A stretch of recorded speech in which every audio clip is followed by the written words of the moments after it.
আসসালামু আলাইকুম রহমতুল্লাহি বারাকাতুহু। আজকে আলোচনা করব আল্লাহ তাআলা কাদের নিকট থেকে কোরআন তেলাওয়াত শুনেন এবং কাদের দিকে তাকালে তার রাগ দূর হয়ে সন্তুষ্টিতে পরিণত হয়। উত্তর হলো, হযরত আব্দুল্লাহ বিন উমর রাদিয়াল্লাহু তাআলা আনহু বর্ণিত হাদিসে থেকে জানা যায় যে আল্লাহ তাআলা কোরআন শোনার জন্য নীরব হন এবং আহলে কোরআন অর্থাৎ হাফেজদের থেকে শ্রবণ করেন। সুবহানাল্লাহ।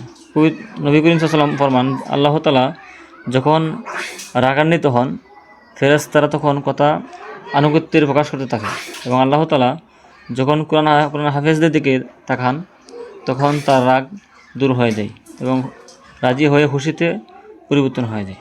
সুবহানাল্লাহ। তো এখান থেকে বুঝলাম যে আল্লাহ তাআলা যখন রাগান্বিত হন তখন কোরআনে হাফেজদের দিকে তাকালে আল্লাহ রাব্বুল আলামিন খুশি হয়ে যান এবং তার রাগ দূর হয়ে যায়। এই জন্য আমরা প্রত্যেকেই ছেলেমেয়েদেরকে এবং আত্মীয় স্বজনকে কোরআনে হাফেজ বানাবো এবং হাফেজ হওয়ার জন্য তাদেরকে চেষ্টা করব।